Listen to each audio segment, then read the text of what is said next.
समय की बात है। रामपुर गांव में एक किसान मोहन, वो अपने बीवी बच्चों के साथ रहता था।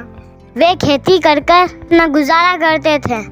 एक दिन उसकी पत्नी, कुछ समय से बारिश नहीं हो रही है, हम खेती कैसे करेंगे? मोहन बोला, तुम चिंता मत करो, भगवान पर भरोसा रखो।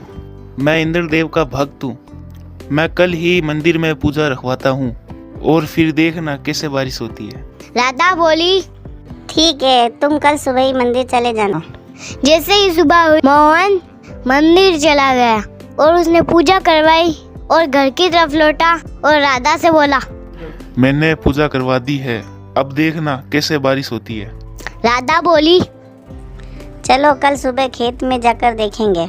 ऐसा कहकर वे खाना खाकर सो गए।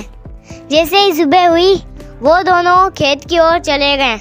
उन्होंने देखा आसमान में काले काले घने बादल छाए हैं। पास में ही रामू काका खड़े थे और बोले, अरे मोहन, बारिश का आता पता नहीं है और तुम खेती करने आए हो।